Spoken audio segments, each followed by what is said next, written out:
Hi, it's Jeremy Morris. Here's an interesting album for you. It surfaced in the early 90s. The band is called the Jonestown Massacre. I think they picked this name just to get a lot of attention, and it definitely worked. Of course, they're doing a pun, Brian Jones of the Rolling Stones, mixed with Jim Jones, the cult leader who gave a lot of people Kool-Aid and they died. But let's talk about the music. Why was this album significant?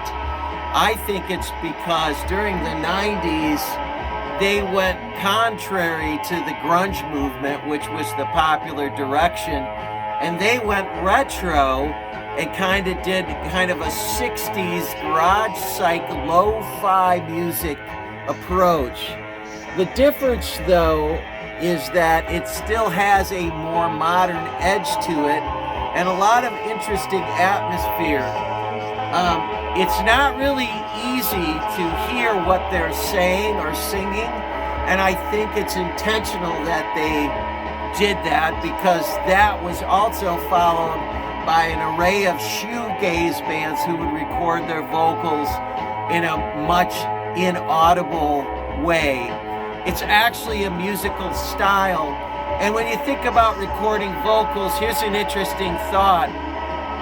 As the decades went on, from the 50s, the vocals were way up front in the mix.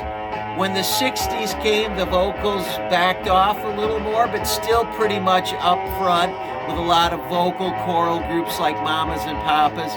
By the time you get to the 70s with heavy rock, and into the 80s, the vocals are not quite as up front. And then when 90s music comes, shoegaze, indie rock, garage rock, the vocals are almost at times buried in the mix.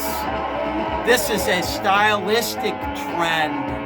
And if you're into hearing the lyrics and understanding what the songs are about, you better have a lyric sheet because otherwise you're not going to know what they're saying. Now, one last comment about this cover. I think it's possible for you to have an idea yourself and someone else has the same idea. So here's my album from the 90s. My son Matthew, he was in the bathtub and I had his hair stand up like that. And this looks the same, doesn't it? We see on this album jacket the same kind of thing. Who would have thought? See you next time.